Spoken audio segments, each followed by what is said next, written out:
구약 성경에 나오는 여러 비참한 단어들 중에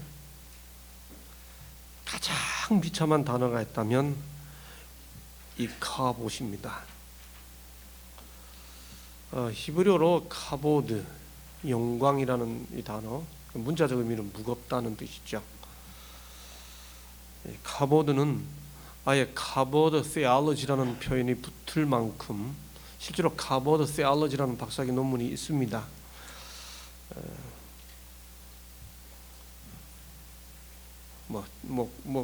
어떻게 표현할 길이 없을 만큼 중요합니다. 근데 그것의 반대가 이가봇, 영광이 떠났다는 표현이죠. 이 표현을 둘러싼 이 사건을 둘러싼 그 시대 배경에 등장하는 인물들이 오시범과 제사장의 오시범과 정시범의 또 다른 전형인 사무엘, 그다음에 엘리의 두 아들인 홈리와 비느하스입니다. 구약에 나오는 인물 중에 예수님처럼 삼중직, 선지자의 기능과 제사장의 기능과 왕의 기능, 예수님 그 세 가지 기능을 다 가지고 있잖아요. 그 삼중직의 기능을 한 구약에 나오는 유일한 인물이 사무엘입니다. 사무엘은 선지자입니다. 사무엘은 제사장입니다. 그러면서 사무엘은 사사죠. 히브리어로 다 그대로 표현돼 나오죠. 이 사무엘과 홈리와 비느하스의 이야기는 서로 막 섞여 있습니다. 그래서 그 이야기가 서로 뒤섞여 있는 사무엘상 1장부터 나오는 본문을 분석해 가지고 이름하여 문학 비평이라고 그러죠. 학문적으로는 그런 눈으로 성경을 읽어내면 정말 흥미진진합니다. 분명히 시대는 엘리 시대인데 사무엘상 1장 읽어보면 사무엘 이야기로 시작이 되고 엘리를 살짝 삽입시켜 놓죠. 다시 말해 요즘 시대로 말하면 어느 대통령 통치 시대인데 그 시대보다 더 중요한 인물이 그때 자라고 있으면 누가 통치할 때가 아니고 이제 그 사람 그가 태어났을 때 그 사람 중심으로 이제 역사는 기록되는 거죠. 사무엘상 1장이 그런 식으로 기록이 되죠. 왕정이 시작되기 전에 백성들이 몇 가지 단계로 왕정을 요구했습니다. 기드온이 사사일 때 당신이 우리를 미디안의 손에서 구원하였으니 당신과 당신의 아들과 당신의 손자가 우리를 다스리소서. 세습 왕조, 왕이라는 단어는 안 나오지만 세습 왕조를 만들 것을 요구하는 거죠.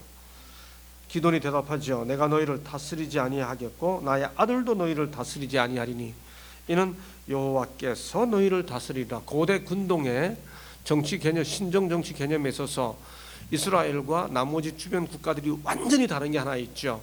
그건 뭐냐? 이스라엘은 야훼께서 왕이다. 그거라면 이스라엘 제외한 나머지 모든 고대 근동 국가들은 왕이 곧 신이다. 그렇죠? 그 주어와 수로의 변화가 고대 근동의 신정 정치 체제의 차이를 아주 단적으로 표현해 주는 거죠. 신이 왕이다. 반대로 왕이 신이다. 정반대죠. 그런데 이제 사사기 시대 처음으로 이제 왕정을 요구하는 것이 기드온 때부터 시작이 됩니다. 또 다른 경우가 아비멜렉 때죠. 아예 아비멜렉을 왕으로 삼으니라. 히브리어의 이로 끝나면 1인칭 소유격이죠. 히브리어 제가 가르칠 때 이, 윽, 액, 오, 아 뭐 이렇게 이제 소유격을 가르치는데 이 하면 아버지다. 아비 하면 나의 아버지잖아요. 멜렉은 왕입니다. 나의 아버지는 왕이다. 이름부터가 이 아비멜렉을 왕으로 삼게 돼 있죠. 아비멜렉을 왕으로 삼으니라. 왕정이 시작되는 거죠. 입다 때입니다. 당신은 와서 우리의 장관이 되라. 이렇게 이제 왕정을 요구하게 되는 이런 시대에 제사장이 엘리였습니다.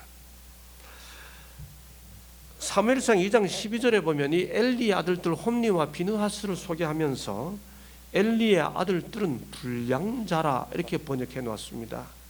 여기 이 불량자라는 번역은 우리말로 히브리어가 전달하려고 하는 그 의미를 정확히 전달하지 않습니다. 이 불량자를에 해당되는 히브리어를 헬라어로 음력한 것이 그대로 벨리알입니다. 여러분 다 아시는 것처럼 고린도서에 그리스도와 벨리알이 어찌 조화되며 하고 히브리어를 음력한 헬라어는 그대로 한국어로 번역하면서 벨리알이라고 번역했는데 정작 히브리어는 그냥 의역을 했죠. 음력하지 않고. 엘리 아들들은 불량자라. 브네이 엘리 아들들은 브네이 벨리알의 아들들이더라. 그러니까 이걸 직역하면 불량자라는 단어를 히브리어로 직역하면 벨리알의 아들들이니라라는 뜻입니다. 이 벨리알의 아들들, 브네이 벨리알이란 단어가 구약에 몇 번 나옵니다. 신명기 13장 13절에도 나오죠. 거기 우상을 숭배하는 잡류들이, 이렇게 우리말로 잡류라고 번역된 이 단어가 브네이 벨리알입니다. 그 다음에 사사기 19장 22절에 비류라고 번역됐죠. 그게 또 역시 브네이 벨리알입니다. 벨리알의 자식들이더라 이렇게 번역됐습니다. 그러니까 하여간 브네이 벨리알은 이게 불량자라고 번역되든 비류라고 번역되든 잡류라고 번역이 되든 하여간 참 수준 이하의 인간들입니다. 한국말 참 어가 미묘하죠. 인간이란 단어하고 사람이란 단어는 똑같이 들어도 기분 좋을 때 저 사람, 저 인간 이런 사람 아무도 없어. 다 기분 나쁘면 저 인간 하다가 요즘 아주 이게 한국을 바꾸는 시간 15분 세바시라고 그러잖아요. 세상을 바꾸는 시간 15분. 거기에 뭐 거의 고정 출연하다시피 나오는 젊은 교수 한 명 있죠. 서울여대 교수 김창옥 교수라는 분이. 그분이 어찌 그렇게 강연을 재밌게 잘하는지 저도 여러 개 들었어요. 그 아주 젊은 사람이.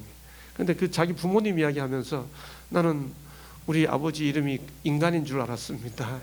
우리 어머니는 이야기만 하면 그 인간이 저 인간이, 그래서 성도 저신 줄 알았습니다. 뭐 그러잖아요. 참 이 믿을 수 없는 인간들을 말할 때 사람들이 아니고 인간들을 말할 때 잡류, 이제 비류, 불량자 이렇게 이제 번역이 되는 거죠. 바로 이 벨리알이 좀 전에 소개해드린 대로 고린도후서 6장 15절에서 그리스도와 벨리알이 어찌 조화되느냐 이렇게 질문함으로써 벨리알이 사단 마귀의 다른 이름으로 고린도서에 기록되고 있죠. 그렇다면 엘리의 아들들은 불량자라, 브네이 벨리알 이 단어를 고린도식으로 번역하면 제사장의 아들들이 마귀 자식들이더라. 참 우리말 또 재미있는 어감 하나는 자식과 자녀예요.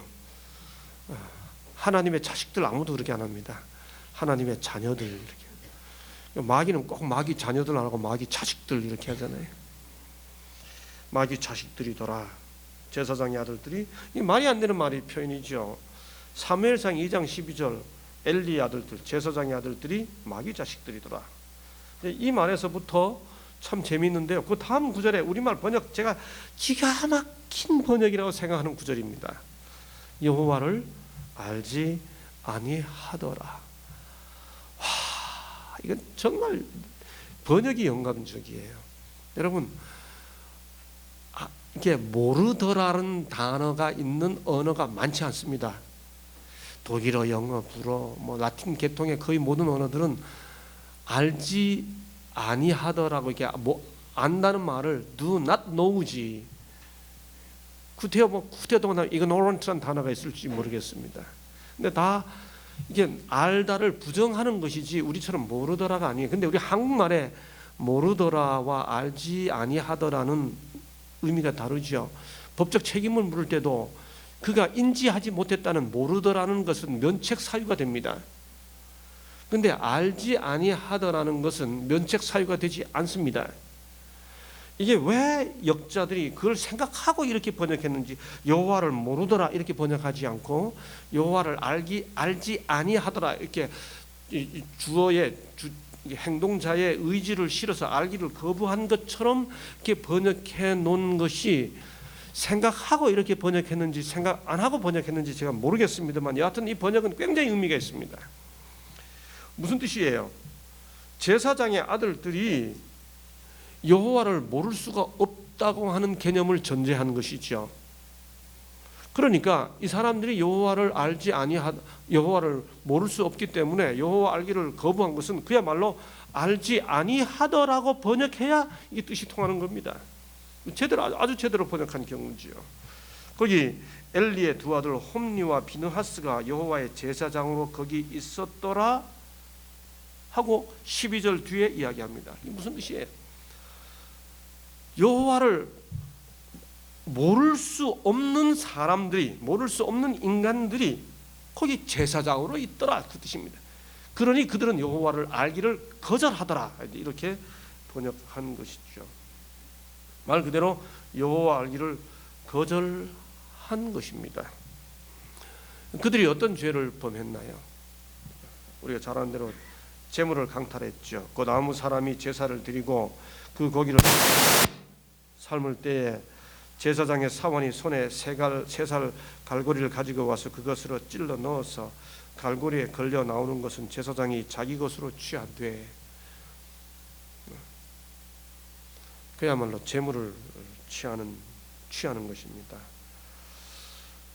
백성들이 말립니다.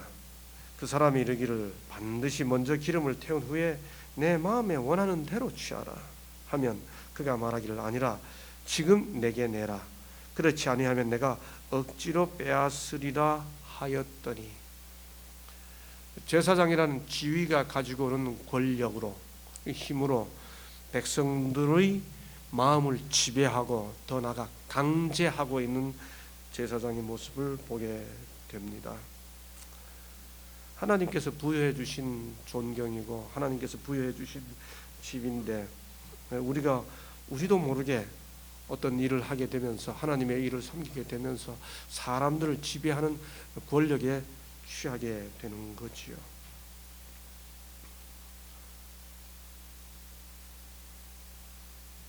이 소년들의 죄가 여호와 앞에 심히 크면 그들이 여호와의 제사를 멸시함이 없더라. 그러다가 마지막에 정말 마지막 이야기가 나오죠.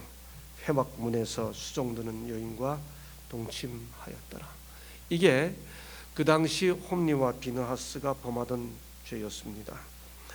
부조 선지자 577쪽 많은 백성들은 홈리와 비느하스의 부패한 행로를 보고 분개하여 지정된 예배 장소에 올라가지 않았다. 교회 안 나갈 이유가 충분한 거죠. 백성들 입장에서는 안 다니고 말지, 어떻게 이런 일이 생길 수 있냐, 이렇게 할 수 있는 거죠.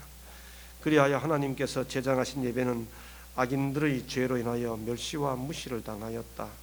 불경과 방탕과 우상 숭배가 무서울 정도로 유행하였다. 다른 사람도 아닙니다.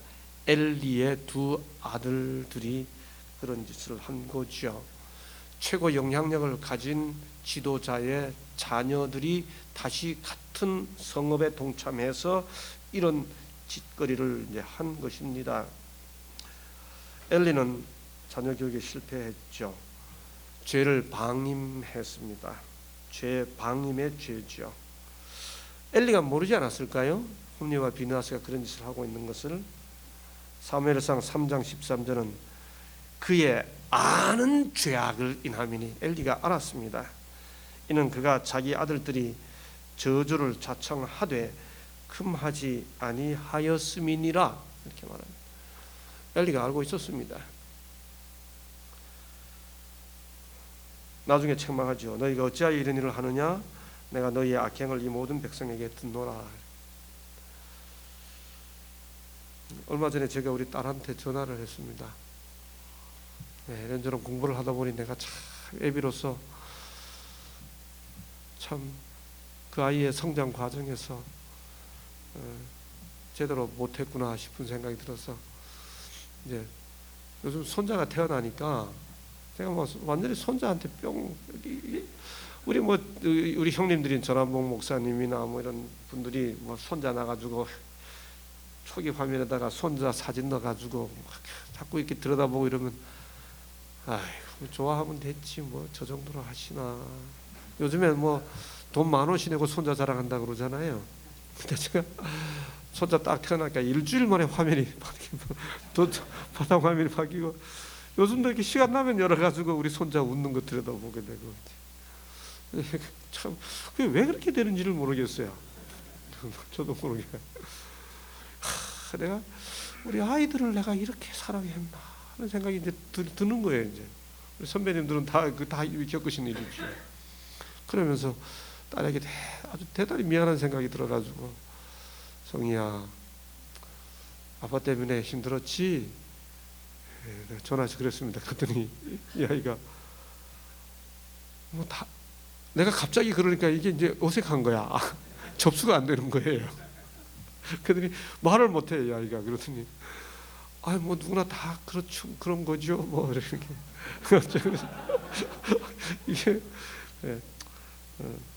아빠 때문에 아빠가 니한테 막 요구가 너무 많았고, 참 생각해 보니까 우리 아들도 그렇고 딸도 그렇고 그 목사의 딸 아들로, 제가 이게 신입생 우리 목회자 자녀들 신입생 첫 인사할 때 내가 지금까지 들은 말 중에 제일 인상적인 말 중에 하나가, 자기는 목사의 아들로 태어나서 신학과 왔는데 제일 힘들었던 게 목사님 아들이 제일 힘들었대요. 그러면서 그 아이가 택시 운전사 아들이면 다 운전 잘하냐? 뭐 의사 아들은 병 안 걸리냐? 이제 자기 생각에 그렇게 생각하면서 막 저항했대요. 그 말들이 얼마나 공감이 되는지. 맞잖아요. 택시 운전사 아들은 뭐 다 운전 잘해요? 뭐 목사 아들이라고 다 잘하나? 뭔지. 수업하면서 우리 목사님 아이들 이렇게 보면 다 달리 보이는 거예요. 근데 우리 아이들이 얼마나 힘들었을까. 목사의 아들에다가 신학과 선생의 아들에다가, 근데 아까 이야기한 것처럼 기숙사 관장의 아이들이니까 이것들이 얼마나 힘들었을까. 저는 이 엘리의 경우와는 반대로 너무 많이 이렇게 제가 제어했구나. 이 아이들이 제가 성서 행복학을 하다 보니까 이제 그런 제 공부를 많이 했어요. 이게 치아 공격성이라는 게 있습니다. 인간이 외부에서 들어오는 어떤 정보를 아주 흔쾌하게 받아들이려면 다 씹어야 되잖아요. 음식을 다 씹어야 소화가 되는데, 그래서 자기께 안 된 것은 들어오면 소화를 해야 되거든요. 그런데 이게 치아 공격성은 그러므로 자기가 자기 걸로, 외부의 모든 정보를 자기 걸로 만드는 과정인데, 이 치아 공격성이 이렇게 막 추잉하는, 이게 씹는 과정을 하기도 전에 막 그냥 너는 뭐가 되어야 한다, 너는 어떻게 된다고 막 들어가니까 이게 추잉이 안 된 상태로 넘어가니까 이게 거부하는 거예요. 저는 너무 그랬던 것 같은데, 너무 또 안 넣어주면 이게 애들이 지 먹고 싶은 것만 먹으면 맨 과자만 먹으려고 그러고 이렇게 되면 이제 망가지는 거죠. 엘리의 경우는 그 반대 경우가 됐죠. 그러니까 이제 와서 너희가 어찌하여 이런 일을 하느냐 하고 말하니까 이건 전혀 소용없는 상태가 된 거죠. 내가 너희의 악행을 이 모든 백성에게 듣노라. 엘리가 그런 죄를 방임한 실수를 한 거죠. 긴 시간을 보내고 난 이후에 하기 때문에 그게 정당하게 주어진 권위를 행사하지 못한 거죠. 악을 책망할 용기가 전혀 없는 자들이나 게으름과 관심의 부족으로 인하여 가정이나 하나님의 교회를 정결케 하는 일에 노력하지 않는 자들은 저희가 의무를 태만히 함으로 초래한 악에 대하여 책임을 져야 한다. 우리는 부모나 목사로서, 그 다음 구절, 우리의 권위로 저지할 수 있었던 악에 대하여 그것이 마치 우리 자신의 죄악인 것처럼 똑같이 책임이 있다. 와, 겁나는 말이죠. 방임한 것에 대한 책임이 우리 책임이에요. 그 죄와 똑같은 책임인데, 그렇죠? 굉장히 두려운 적용입니다. 이지와이씨 그렇게 주신 권면입니다. 방임했을 뿐만 아니라 어떤 부분에서는 조장했습니다. 왜냐하면 그들이 전혀 그 직무에 부적합함에도 불구하고 이 아는 죄악을 인하여 했으니까 엘리는 알고 있었던 거예요. 알고 있었으니까 안 해야 되는 거예요. 함에도 불구하고 성소에서 하나님 앞에 봉사하는 제사장으로 임명되었다. 알고도 했으니까 아까 본 것처럼 여호와께서는 희생 제물들을 바치는 일에 대하여 매우 특별한 지시를 주셨다. 그러나 이 악인들은 하나님께 대한 예배의 권위를 계속 무시하고 가장 엄숙한 방법으로 거행되어야 할 제사의 예법을 무시했다. 우리에게 부여된 뭐 꼭 자녀들뿐만이 아니라 우리에게 함께 주어진 동역자들이나 혹은 우리 성도들이나 이런 부분에서 우리가 어떻게 해야 하는지를 보여주는 귀한 권면이 있죠. 묵자의 상현론이라고 하는 게 있습니다. 이 상현론의 내용은 한마디로 말하면 이겁니다. 모든 사람들이, 특별히 뭐 작으나 크나 한 공동체의 리더들이 작은 도리는 굉장히 예민하게 반응하는데 큰 도리는 반응하지 않는다는 거죠. 그래서 오히려 그것을 넘겨준다고 하는 겁니다. 사람을 중요한 일을 맡길 때도 뭐 작은 거 하나 잘못한 것은 다 따져가지고 안 된다 그러는데 큰 덩어리 한 거는 별 상관 안 하고 용납한다는 거예요. 이것이 상현론이라는 이론의 핵심입니다. 만일 홈리와 비느하스가 엘리의 아들들이 아니었다면 과연 그가 그런 공공연한 죄악에도 불구하고 단지 제사장 가문이라는 이유만으로 그들로 봉사를 하게 하였을까? 우리가 그런 의문을 던질지 않을 수 없는 거죠. 그 사실을 다 알면서도 단지 자식들이기 때문에 그 중요한 제사장 봉사를 하게 한 것은 죄를 방임한 정도를 넘어 죄를 조장한 것이 되는 거죠. 제가 어제 시간에 함께 나눈 그 슬라이드 중에 시간이 없어 그냥 못 드렸던 것 중에 이렇게 목회자들의 실수를 처리하는 방식에 대한 굉장히 중요한 언급이 있습니다. 절대로 모든 사람이 알게 하는 것보다 소수의 사람들이 알게 하는 방식으로 목회자들의 실수를 다뤄야 한다 하는 내용이 거기 어제 쭉 죄악의 그 목록 중에 그 슬라이드 중에 그런 게 있습니다. 왜 방임했나요? 주님께서 엘리에게 말했죠.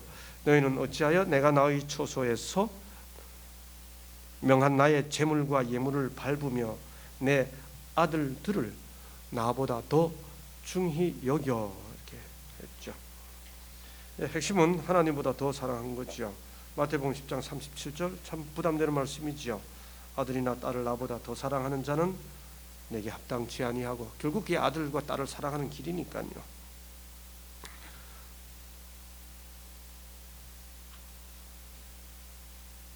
이런 상황에서 주님이 엘리에게 선언하죠. 내 아들 홈리와 비느하스가 한날에 죽으리라. 왜 죽게 되나요? 여호와께서 어찌하여 우리로 오늘 블레셋 사람 앞에 패하게 하였는고?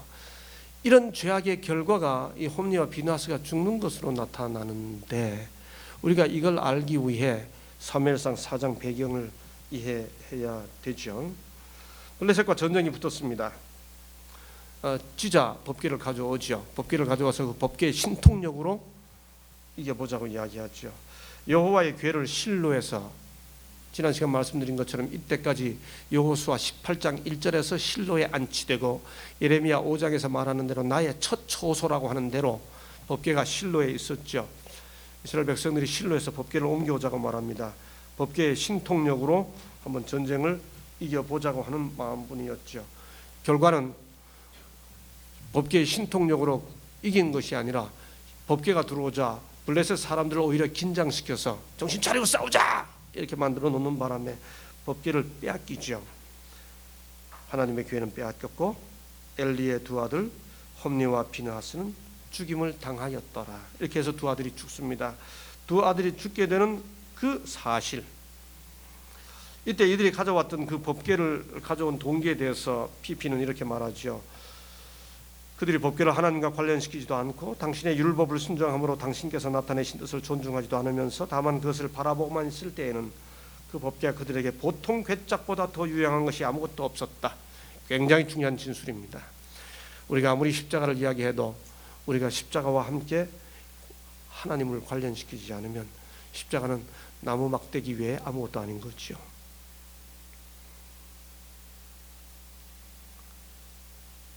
그 법궤가 그들에게 보통 괴짝보다 더 유용한 것이 아무것도 없었다. 성경이 주는 메시지가 우리의 삶을, 우리의 심령을 터치하는 것이 아닌 이상 다른 책하고 다를 게 아무것도 없는 거죠. 그 다음 9절, 그들은 우상을 숭배하는 민족들이 자기들의 신들을 바라보듯이 마치 법궤 자체가 능력과 구원을 가진 것처럼 바라보았다. 법궤 우상 숭배인 거죠. 에봇 우상 숭배하고 똑같습니다. 그들은 법궤에 놓은 율법을 범하였다. 법궤를 숭배하는 그 일이 그들을 형식주의와 위선과 우상 숭배로 인도했다.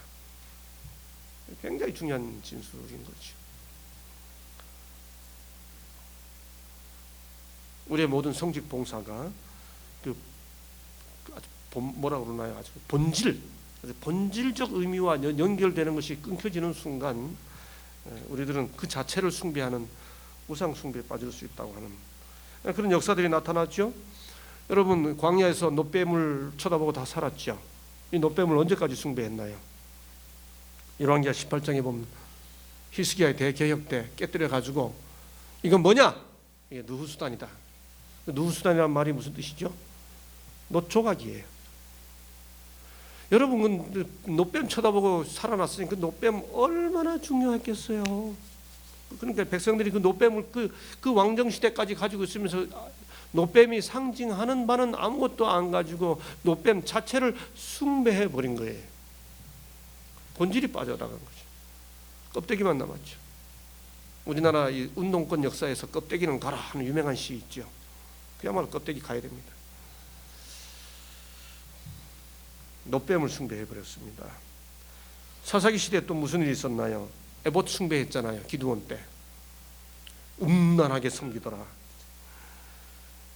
그러다가 이게 마침내 오늘날 이 시대의 서물 숭배, 아예 그런 신학 용어가 있죠. 비블리오레이트리, 성경 책을 숭배하는 겁니다. 이건 뭐 우상 숭배 아니면 뭐 나쁠 거 하나도 없어요. 저는 교회 처음 나왔는데 침례 받지 않은 건 산에 올라가지 마라. 그 초창기 때 배웠고 성경 책 위에다가 다른 책 올려놓지 마라.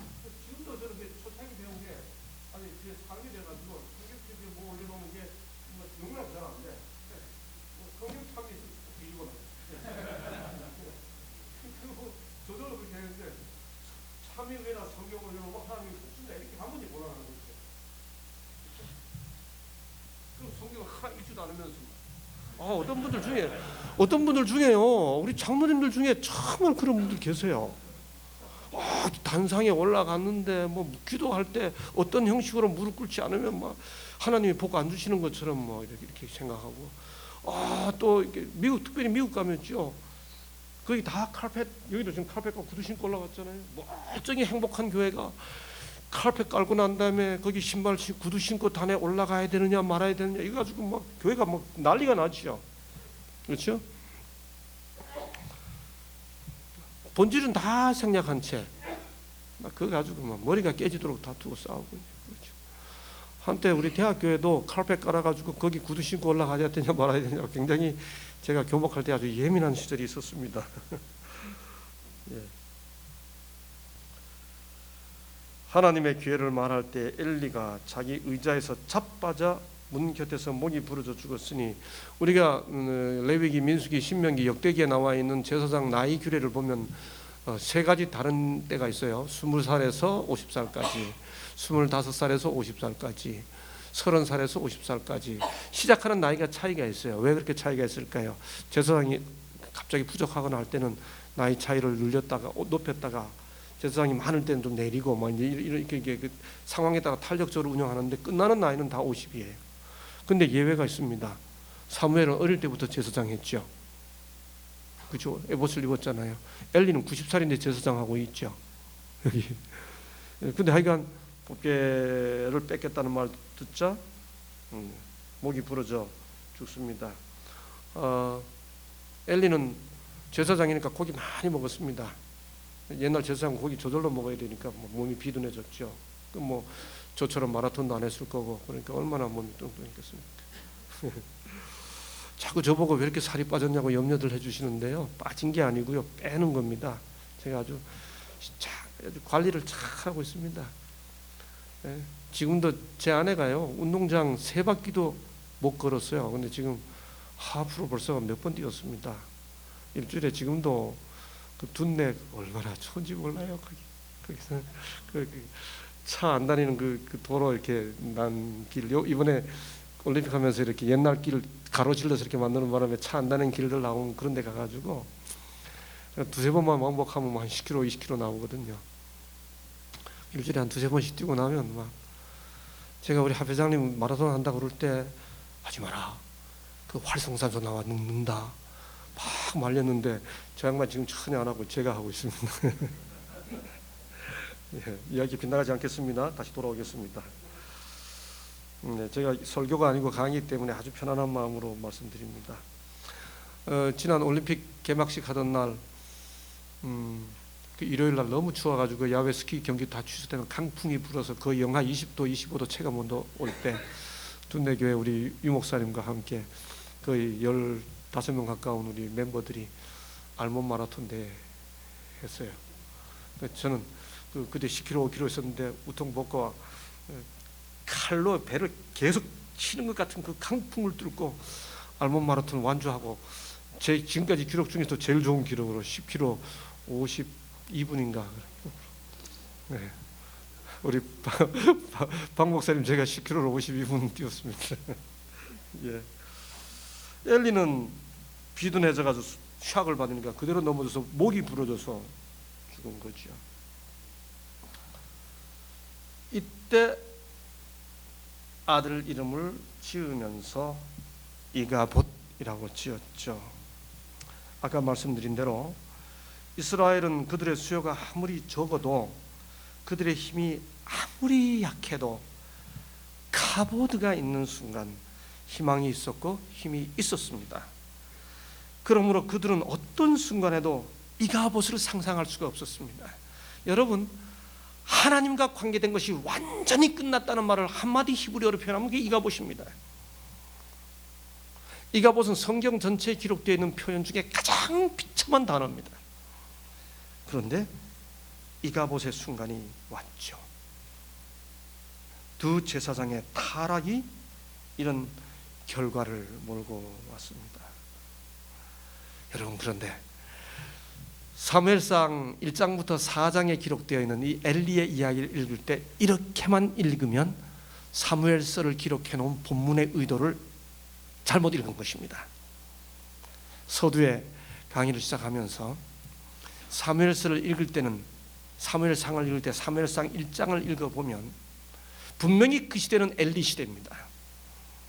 그런데 엘리 이야기로 시작하지 않고 사무엘 이야기로 시작되고 있죠. 절망과 희망이 절묘하게 조화되어 기록되어 있습니다. 사무엘상 1장에 보면 1장 1절이 이렇게 시작이 되죠.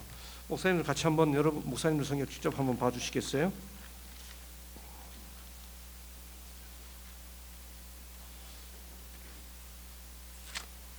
사무엘상 1장 1절. 이게 많은 성경 여러분 한번 찾아보세요. 많은 성경 주석들이 이게 잘못 주석해 놓고 있는 성경절 중에 하나가 사무엘상 1장 1절이에요.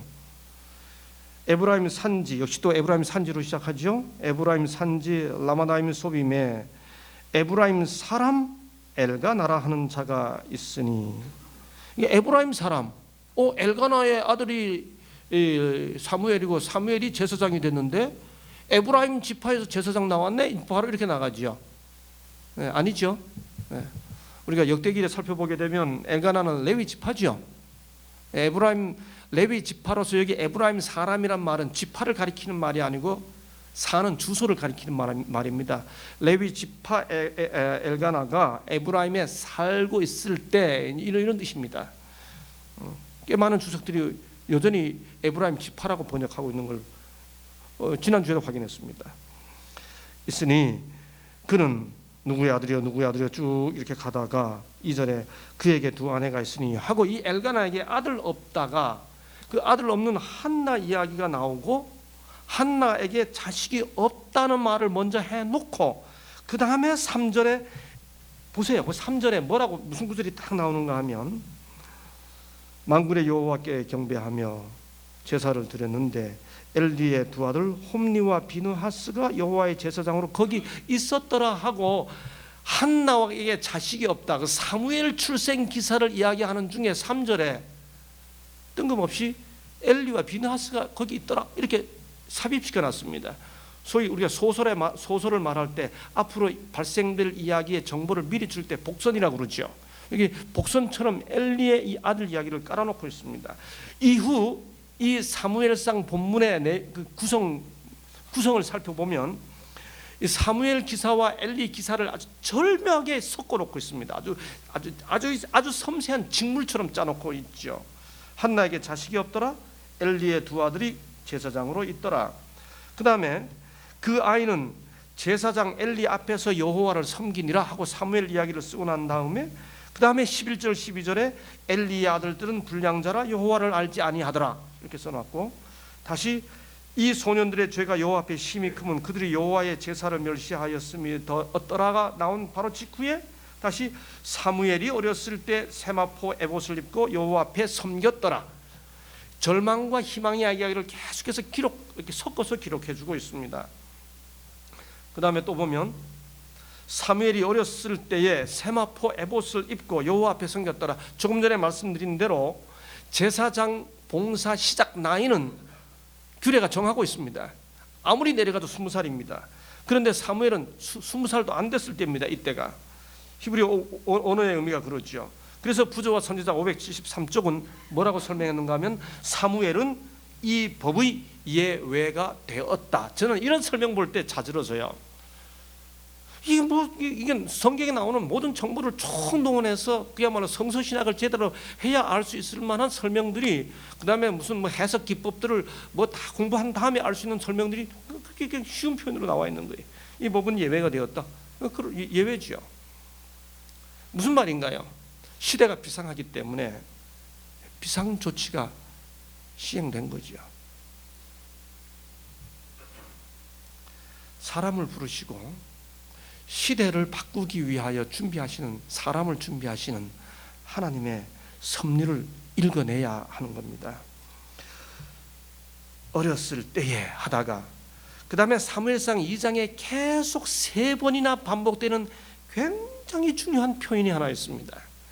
엘리의 이야기를 강조해가지고 시대를 캄캄하게 암흑같이 드리워진 이 시대에 그 암흑을 뚫고 자라나고 있는 빛 이야기를 하나 소개해주고 있는데 바로 그게 자라니라 하는 표현입니다. 아이 사무엘은 여호와 앞에서 자라니라. 그 다음 구절에 보면 엘리는 늙었고 두 아들의 죄는 심각해집니다. 그런데 2장 26절에 보면 아까 21절에 사무엘이 자라매 이렇게 했는데 다시 26절에 가면 아이 사무엘이 점점 자라매, 부사 점점을 넣어놨습니다. 점점 자라매 여호와와 사람들 앞에서 은총을 더욱 받더라.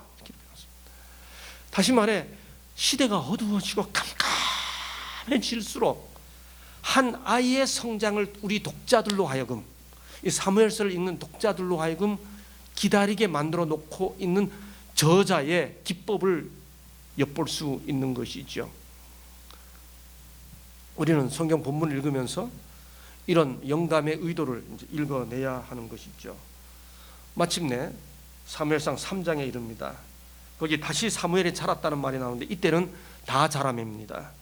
사무엘이 자라매, 성인이 되매, grown up, 다 자라매 여호와께서 그와 함께 계셔서 그 말로 하나도 땅에 떨어지지 않게 하시니. 3장에 보면 3장 1절이 사무엘상 3장 1절이 어떻게 시작하는가 하면 말씀이 희귀하여라고 말합니다. 유대 기독교 종교의 핵심은 말씀 종교입니다. 여러분 유대 기독교는 기본적으로 시각 종교가 아니에요. 청각 종교예요. 바울이 말한 믿음은 들음에서 나며, 중세 종교가 타락한 게 청각 종교를 시각 종교로 바꿨죠. 이렇게 건물 만들고, 우리가 남의 종교를 함부로 이야기하면 안 됩니다만 불교는 기본적으로 탱화가 있잖아요. 그렇죠? 중세가 다 이렇게 시각 종교로 바뀌었잖아요. 근데 말씀이 없어졌어요. 말씀이 희귀하여. 근데 3장의 마지막 구절이 말이 땅에 떨어지지 않게 하고, 이거 완전히 역전되는 겁니다. 그걸 매개시키는 한 인물이 사무엘인데, 사무엘이 그렇게 하게 된 과정이 자라매입니다. 다 자라매. 그러니까 시대의 어두움을 인식할수록 한 아이의 성장을 기대하게 되는 거지요. 26절은 이렇게 말합니다. 3장 26절인데요. 제가 2장으로 적었네요. 단에서부터 브엘세바까지 온 이스라엘이 사무엘은 여호와의 선지자로 세우심을 입은 줄을 알았더라. 여호와께서 실로에서 다시 나타나시되 끊겼던 여호와의 현현이 실로에 다시 출현하게 되었습니다. 여호와께서 실로에서 여호와의 말씀으로 사무엘에게 자기를 나타내시니 사무엘의 말이 온 이스라엘에 전파되니라.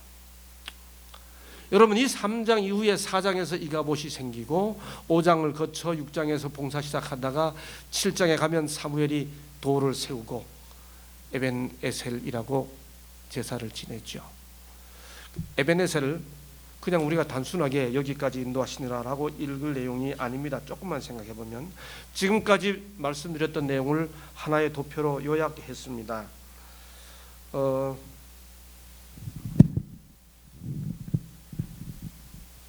작품을 만들어 놓고 나면 간단해요. 근데 작품을 만들기까지는 뭐 이렇게 머리에 쥐가 나죠. 사무엘에게 어머니 한나기 아들이 없습니다. 여호와의 제사장으로 거기 있다 이렇게 하죠. 사무엘이 제사장 엘리 앞에서 여호와를 섬깁니다. 그들의 죄악이 묘사됩니다. 사무엘이 자랍니다. 홈리와 비나스가 아버지의 권면도 듣지 않습니다. 사무엘이 점점 자랍니다. 말씀이 희귀하고 이상이 없습니다. 사무엘이 다 자랍니다. 이렇게 사무엘상 1장부터 3장의 기사가 이렇게 절묘하게 조화되어 섞여 있다는 사실 자체가 정시범과 오시범의 섞임, 그래서 암흑 속에서 빛을 찾아가게 하도록 의도적으로 본문이 구성되어 있음을 확인할 수 있는 거죠. 여호와께서는 당신의 백성을 아주 버리지 아니하시고 블레셋 사람을 형벌하는데 법궤를 사용하셨다. 이렇게 사무엘이 다 자란 상태에서 4장에서 블레셋과의 전쟁이 있었고 법궤를 빼앗겼는데, 여러분 법궤 뺏긴 다음에 법궤가 이방에 가서 블레셋 사람들에게 축복이 됐나요? 그 사람들이 법궤 때문에 다 오히려 형벌을 받게 됐죠. 이후에 7장에서 아까 말씀드린 대로 사무엘이 우리가 흔히 말하는 중요한 집회를 딱 열고 돌을 세우고 에벤에셀을 세웁니다.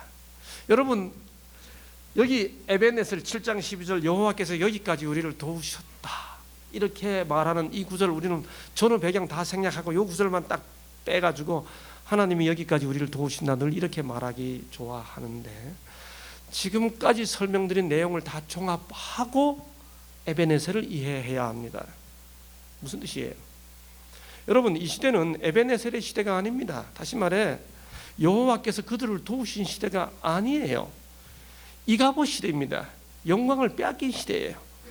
그런데 이제 사무엘이 돌을 세우고 여기까지 도우셨다라고 표현한 것은 너희들이 여호와께서 이가봇해서 하나님께서 손을 놓았다고 생각했던 그 기간도 사실은 하나님께서 떠난 게 아니고 내버려 둔 게 아니고, 거기 하나님께서 여전히 당신의 백성들을 붙잡고, 사무엘은 자기를 자기라고 드러내지 않았지만은 하나님께서 사람을 키우시고 그 캄캄한 암흑 중에도 여전히 그를 키워가고 있었기 때문에 하나님께서 내버려 둔 게 아니고 여기까지 여전히 인도하셨다.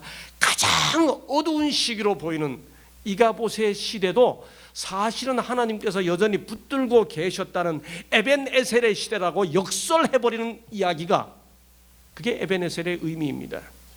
순경을 따라 순경의 시대에 여전히 하나님께서 잘했기 때문에 여기까지 도우셨다가 아니에요. 가장 어려운 시기, 그들이 가장 죄를 지어가지고 홈리와 비나스 같은 인간들이 나왔던 그 시대에도 하나님이 여전히 듣고 계셨다. 샤무엘, 하나님이 들으셨다. 그 이름마저도 하나님이 들으셨다인 샤무엘 통해 가지고 하나님이 그들과 함께 하셨음을 선언하는 것이 에벤 에셀의 의미입니다. 여기서 우리는 어떤 상황에서도 교회의 희망을 찾는 거죠. 그리고 우리 주위에서 심지어 홈리와 비느하스 같은 일이 일어난다 할지라도 홈리와 비느하스를 보고 절망할 것이 아니라 우리가 사무엘이 되든지 사무엘 같은 사람들을 길러내야 한다는 빛을 발견하는 것이죠. 교회에 무슨 문제만 생기면 대청에 제일 먼저 전하는 사람들이 한국 사람들이랍니다. 교회에서 일어나는 그 많은 소문들, 악소문들, 많은 관심 있는, 최고의 관심 있는 사람들이 한국 사람들이랍니다. 많은 이야기 하죠. 그런 이야기 듣고 나면 뭐야, 정말 가슴이 참 디프레스도 되지요. 안 듣니만 못해. 이걸 왜 두? 긍정 부정 비대칭이라고 하는 게 있습니다. 인간의 심리에 5대1 법칙이라고 그래요. 아무리 5번 잘해줘도 한 번 잘못해주면 인간은 한 번 잘못해준 것만 기억하는 것이 훨씬 더 강하다는 게 5대1 법칙이에요. 악소문도 마찬가지. 인간은 부정에 훨씬 더 예민합니다. 누가 잘났다는 거는 스쳐 지나가고 그 인간 못됐대 하면 다 얘기하고 싶어집니다. 그런데 사무엘서는 홈리와 비느하스 이야기를 기록하고 있는 게 아니고 홈리와 비느하스 이야기하는 그 시대에 사무엘 이야기를 하고 있어요. 사무엘서는 엘리 시대인데 홈리와 비느하스 이야기로 시작하지 않고 엘가나에게 사무엘이 아직 안 났는데 걔가 아직 안 태어났던 시대가 홈리와 비느하스가 성전에서 일하던 시대야. 근데 얘가 태어나, 얘가 이런 짓을 하는데 얘가 태어나, 얘가 태어나서 얘가 자라. 이렇게 사무엘서가 기록되어 있는 겁니다. 사무엘서가 그렇게 기록되어 있는 영감의 의도대로 우리는 사무엘서를 읽어내야 하고 동시에 시대를 읽어내야 하는 거죠. 우리가 처한 시대가 혹시 이가복 같은 시대가 되더라도 우리는 사무엘서와 같은 역사관을 가지고 시대를 읽어내는 눈을 가져야 하는 거죠. 사무엘서의 지별은 분명합니다. 그것은 어떤 경우에도 가장 절망적인 상황에서도 하나님의 사람이 있으면, 사무엘 같은 사람이 있으면 여전히 희망이 있고, 그 시대는 이가봇의 시대가 아니라 에벤 에셀의 시대라고 하는 것. 그것이 사무엘상 1장부터 7장에 기록되어 있는 본문 메시지 있죠. 홈리와 비느하스는 50엄을 통해 우리에게 분명히 교훈해 줍니다. 목회자의 자녀 신앙 교육은 모든 목회자들에게 가장 우선되고 중요한 과제이죠. 교회 증언 사권 382쪽. 만일 목사의 자녀가 성질을 부리고 원하는 모든 것들을 마음대로 하도록 내버려 둔다면 그것은 그들의 자녀들을 올바로 다루는 데 있어서 하나님께서 부모를 위해 나에게 주신 증언을 무력화시키는 영향을 끼친다. 예. 그래서 저는 우리 2대, 3대째 목회자들이 신학과에 보내거나 이렇게 선교사로 보내요. 진짜 생각해 보면 눈물이 나도록 감사한 일이고 감동적인 일. 여러분, 세상에 어느 대학, 어느 학과가 아버지, 아들, 딸이 다 동문하는 학과가 없어요. 삼육대학교 신학과 외에는 이런 대학, 이런 학과가 없어요. 제가 한 번은 강의하러 들어갔더니 우리 집사람, 우리 아들, 딸이 다 앉아 있는 거예요. 강의실에. 다 동시대 신학생이던 시절이 있었습니다. 이런 대학, 이런 학과가 세상에 어디 있어요? 우리 자녀들을 위해서 기도하고 고민해야 하는 게 모든 목회자의 숙제들이죠. 그래서 이제 우리 아들, 지난주에 우리 아들이 미국에서 왔는데 얼마나 그냥 지금 고마운 마음뿐이죠. 저한테 이렇게 제가 이 아들이 신학과 2학년 때 저한테 편지를 하나 보냈어요. 제목이 김상래 교수님께. 가슴이 철렁한 거예요. 첫 문장이 저 생생히 기억합니다. 김상래 교수님, 아무리 생각해도 이 길은 제 길이 아닌 것 같습니다. 한 학기라도 더 보내는 것은 제 인생의 낭비라고 생각합니다. 어쩌고 저쩌고 어쩌고 저쩌고. 편지를 저한테 보낸 거예요. 신학과 1학년 보낸 다음에 가슴이 털. 그래서 무슨 일이냐, 휴학하고 그 다음에 1년간 선교사 다녀오겠습니다. 갔다 오더니 목회를 좀 하고 싶습니다. 그러더니 또 4학년쯤 되더니 아빠, 목회는 제 길이 아닌 것 같습니다. 학생 전도사를 나갔는데 어떤 학생반 어떤 학생들이 계속 전도사님하고 했는데 자기 감당이 안 된대요. 그들이 4학년 마치더니 아빠, 내가 아빠 전공을 따라 신학을 했으니 이제 엄마 전공을 따라 간호학을 좀 하겠습니다. 그래. 감사하죠. 그랬더니 자기 친구들, 목회 동력자들 위해서 도와준다고 그냥 자기 친구 있는 교회 나가가지고 찬양대장 해준다고 안식일에 몇 시간씩 가서 차를 타고 가고, 또 미국 가서도 자기 친구 나가는 교회 도움 된다고 6-7명 목회 교인 모이는 곳에 개척하는 친구 도와준다고 따라 나가고 고맙죠. 자녀를 둔 목사의 아내는 자기 가정을 자기의 선교지로 알고 끈기 있는 정력과 다함이 없는 열심으로 자녀들을 위해 일하며 그 결과가 영원토록 존속할 것을 알고 분투하여야 한다. 자기 자녀의 영혼이 불신자의 영혼만큼 귀하지 아니한가? 이거 참 도전이, 그렇죠? 제가 많이 후회되는 게 있어요. 아이들 키우면서 나는 잘 못했는데 교회 사랑하고 주님 사랑하고 이렇게 해주게 된 아이들이 너무 고맙죠. 그대의 아버지는 아들에게 주는 권면입니다. 그대의 아버지는 복음을 전하는 목사이다. 그대는 사단이 그대를 통하여 그대의 부모의 소망과 안위를 파괴하기 위하여 활동하도록 용납할 것인가? 그대가 사단의 지배에 그대 자신을 내맡김으로 그대의 부모가 끊임없는 슬픔으로 그대를 바라보게 할 것인가? 애들에게 줘야 할 권면이죠. 성직자의 가족은 오히려 거룩한 것에 너무 익숙하여 그것을 경홀히 여길 위험이 있다는 거죠. 익숙해지는 것은 다른 얼굴을 가지고 있습니다. 특별히 정신적이고 종교적인 절대 가치일수록 그 외적 표현에 익숙해지면 그 실제적 의미를 상실하기가 너무나 쉽죠. 우리는 익숙해져야 합니다. 익숙해지는 것이 의미에 익숙해지지 않아야 되겠죠. 우리는 그리스도의 장성한 분량에 이르러야 하지만 동시에 어린아이와 같지 아니하면 하늘에 들어갈 수 없다는 것을 기억해야 하겠습니다. 홈리와 비느하스가 그렇게 된 것은 거룩한 것에 너무 익숙해졌기 때문이죠. 마태복음 13장의 해변 설교, 천국은 이런 것이니라는 설교, 마지막 설교는 천국은 이런 것이니로 끝나지 않고 천국의 제자된 서기관 이야기로 끝나죠. 새 것과 옛 것을 그 곳간에서 꺼내온다 그랬습니다. 이지 와이슨 이 곳간을 말씀과 체험과 천연계라고 이야기했죠. 그러면서 늘 거기 새 것이 나와야 된다고 말했습니다.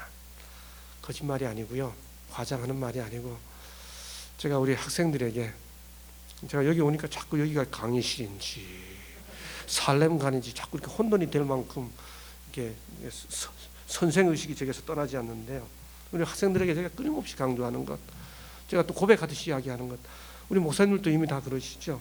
정말 시간이 없어서 그렇지 내게 시간만 있다면 창세기 1장을 지금 읽어도 역시 새로운 게 보여. 정말 보입니다. 시간만 있다면.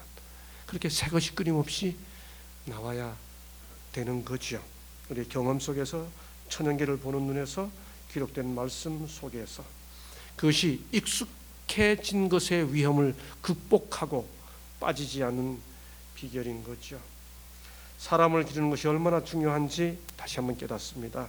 사무엘이 자랐기에 이가봇이 에벤에셀로 바뀌었습니다. 그러므로 우리 모두가 교회를 위해 할 수 있는 가장 중요한 봉사는 사람을 기르는 일이죠. 우리 두레마을의 김진홍 목사님이 늘 드는 자기 경험이죠. 그 두레마을 청계천 빈민교회, 활빈교회 개척할 때 박정희 시대에 잡혀가서 고문을 받았는데 이 손톱을 이렇게 벤치로 찝어가지고 빼내는 고문을 당하죠. 손톱이 다 깨져가지고 그때 이후로 감옥살이 하고 나온 다음에 사람들 만났는데 성이 박씨라 그러면 너는 왜 박씨냐 그러고 싸우게 됐다고. 그분이 그렇게 이제 이야기하는데 그 감옥에 갇혀가지고 손톱이 벤치로 으깨졌을 때 이게 너무너무 아파가지고 지나가다가 살짝 벽에 닿기만 해도 막 자지러질 것 같고, 그래서 이 손톱을 빨리 빼고 싶었는데 그 손톱을 빼기 위해서 이렇게 잡아당기다 보면 막 온몸이 막 경련을 일으키게 아픈데, 그래서 그 빼지도 못하고 있었는데 어느 날 보니까 손톱이 빠졌더래요. 보니까 하얗게 새 손톱이 자라고 있어가지고, 그래서 그때부터 자기는 인생 철학을 바꿨다. 깨어져 버린 흠 손톱 빼려고 하지 말고 새 손톱을 기르자. 그게 그의 목회관이 됐다고 하는 말. 아무리 깨진 거라도 뽑으면 아프다, 몸이 자지러지도 아프다, 그런 말을 했죠. 아주 조심스럽게 제 이야기를 하면서 이 시간 마치려고 합니다. 예, 제가 행정을 잠시 하던 때로부터 제 고등학교 생활기록부를 공개하기 시작했습니다. 제 고등학교 생활기록부예요. 저는 고등학교 1학년, 2학년, 3학년 내내 교사가 되고 싶었습니다. 학생의 희망, 교육자, 교육자, 교육자. 부형의 희망, 교육대학, 사범대학, 교육자. 근데 고등학교 3학년 담임 선생님이 졸업 후의 상황, 저를 가사 조력 이렇게 썼습니다. 왜 나도 선생 되고 싶어 했고 우리 부모님도 다 나를 교사 만들고 싶어 했는데 왜 고등학교 3학년 선생님은 저를 얘는 졸업하면 학교 대학 못 가고 집안일 도와야 된다라고 가사 조력이라고 써놨을까? 제 인생의 영원한 기록입니다. 제 고향 강원도 명주군 왕산면 대길이 사진입니다. 이틀 전에도 강원도 강릉시 대길이를 비롯한 상간마을이 폭설로 두절되었습니다 하고 뉴스 나왔죠. 매해마다 뉴스 나옵니다. 제가 아니니까 상상은 하지 마시기 바랍니다. 이런 화장실에서 살았죠. 두 아이 중에 누가 저일까요? 이쪽 애가 제 친구 가게빵집 아들입니다. 잘 먹어서 살이 피둥피둥 쪘는데, 왼쪽에 있는 아이가 북한 꽃제비하고 비슷하죠. 접니다. 닭 몇 마리, 소 한 마리 가지고 정말 감자 옥수수를 건강식 하면서 1년에 쌀밥 한 두세 번 먹던 가난한 집안이었습니다. 그런 집안 5남매 중에서 누님 위에 두고 장남으로 태어나서 집안의 종손이라고 저를 중학교 보냈습니다. 강릉에 유학 갔죠. 강릉에서 임계로 가는, 어린 시절에 제가 임계 딱 한 번 가봤어요. 임계는 제게 꿈의 고향입니다. 꿈의 도시입니다. 초등학교 수업하다가 산판하는 트럭이 오면 애들이 다 수업을 중단하고 그 차 뛰어 따라갑니다. 차 구경 못하는 시골 애들이 재무시가 오면, GMC죠. 너무 신기하니까 그 차가 이렇게 막 배기가스를 내뿜으면 시골 애들이 다 따라가면서 그 가스를 서로 더 많이 왜 자동차에 배기가스를 들이마셨을까요? 저는 이번에 북한 병사 오창 무슨 병사 와가지고 배를 갈랐더니 회충 나왔다. 그거 저 100% 이해합니다. 그때 시골 애들 뱃속에 회충이 그득그득했거든요. 그래서 자동차 배기가스 마시면 회충 죽는다고 그걸 다 서로 먼저 들이마시는 거예요. 그런 시골에서 살다가 장남이라고 중학교 보내줬는데, 중학교 2학년 여름방학 제 바로 밑에 동생 생일날 어머니가 그 강릉에서 비포장도로 임계 가는 길 삽당경 올라갔다 거기서 내려가지고 4시간 걸어 들어와야 하는 그 산길에 마침 산판하는 트럭이 들어오니까 동네 아주머니들하고 그 차를 얻어 탄 거예요. 그 시골 사람들이 그 자동차 뒤에 이렇게 완전히 무슨 무게차 탄 것처럼 좋아하고 그러죠. 근데 요즘 말로 하면 그 운전수가 무보험 음주 운전자였습니다. 그 고개 비호재라고 하는 높은 고개를 넘어오다가 아주 꼬부라진 커브길에서 커브를 틀어야 되는데 그냥 아래로 내려 달렸습니다. 그리고 차가 전복이 되고 동네 사람들이 다 쓰러지고, 그 차가 지나가면서 소나무들을 쳤는데 큰 소나무들이 정신 잃고 쓰러진 동네 사람들에게로 그냥 덮쳐가지고, 그 소나무 옹이라고 그러죠. 이렇게 탁 잘라놓는데 그 옹이가 내 옆에 있는 친구 어머니 이마를 찍어가지고, 그 어머니는 현장에서 즉사하시고, 큰 소나무 덩어리가 우리 어머니 허벅지를 가로질러 쓰러지는 바람에 다리가 부러진 게 아니라 바스라진 채 6개월을 앓으시다가 돌아가셨는데, 돌아가셔서 장례식 치른 날이 제 고등학교 입학식 날이었습니다. 그렇게 고등학교 생활을 시작했기 때문에 정상적으로 학교를 다닐 수가 없었죠. 제 고등학교 1학년 때 사진입니다. 15살 때쯤 찍은 사진인데, 이때 막걸리를 한 두 전자쯤 먹고 찍은 사진입니다. 나의 현실에 대한 저항감, 뭐 그런 게. 집에 갔는데 교통사고 나고 어머니 돌아가신 다음에 처음으로 고향에 갔는데, 우리 집이,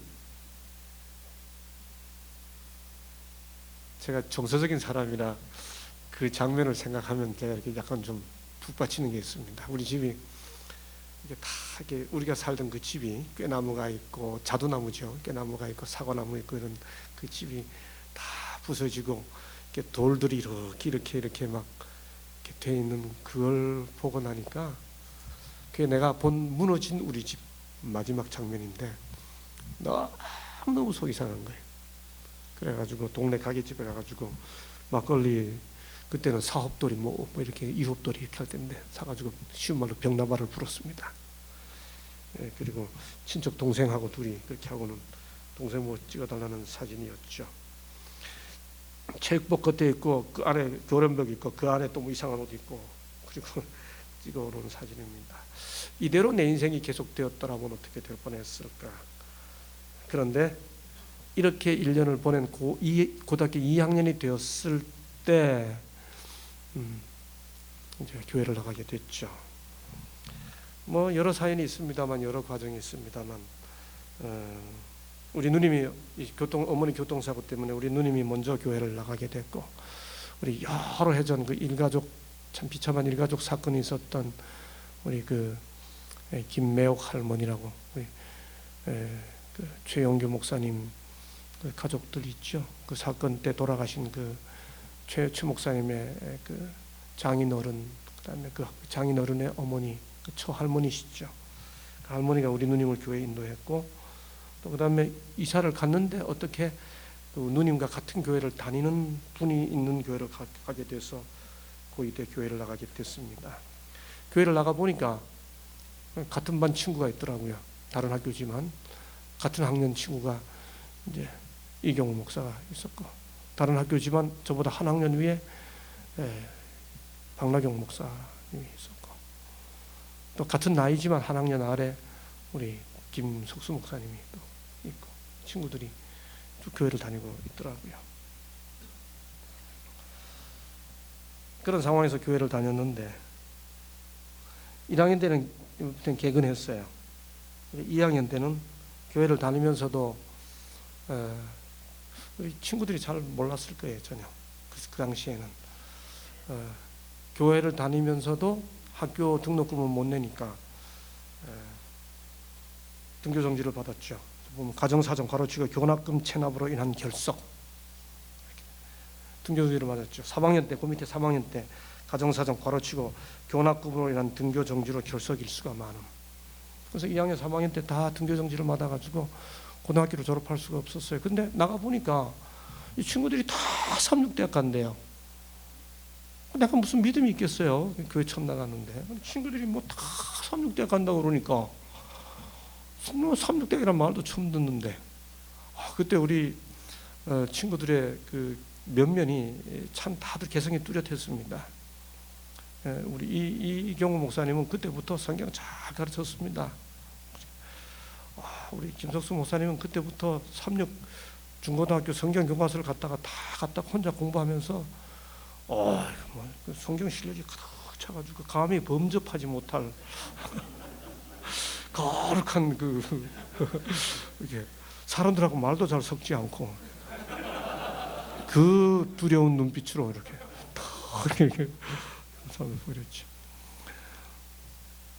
우리 그 위에 학년들이 졸업하고 나가고 그래서 다른 친구들이 못했습니다만, 저는 나이도 같고 또 또래고 이래서 우리 친구들하고 많이 사귀게 됐죠. 그때 참 비슷한 또래 친구들하고 지내면서 그때 먹었던 그 보름달이라는 빵, 크림빵이라는 빵, 이런 거 다시 만나서 꼭 다시 사 먹고 싶은 추억이 들죠. 2학년 생활기록부 가정환경으로 인하여 학업에 많은 지장을 초래하고 있습니다. 3학년 생활기록부에 가정사정 가르치고 경제, 결석이 많으므로 매사에 뒤떨어지고 있습니다. 그런데 집에서는 한 번도 제가 학교 안 간 적이 없습니다. 왜냐하면 등교정지 맞았을 때도 집에서는 나와가지고 교회로 갔기 때문에 학교로 안 갔다는 생각은 아무도 안 하지. 이게 그때 사진인데요. 이 중에 누가 저겠습니까?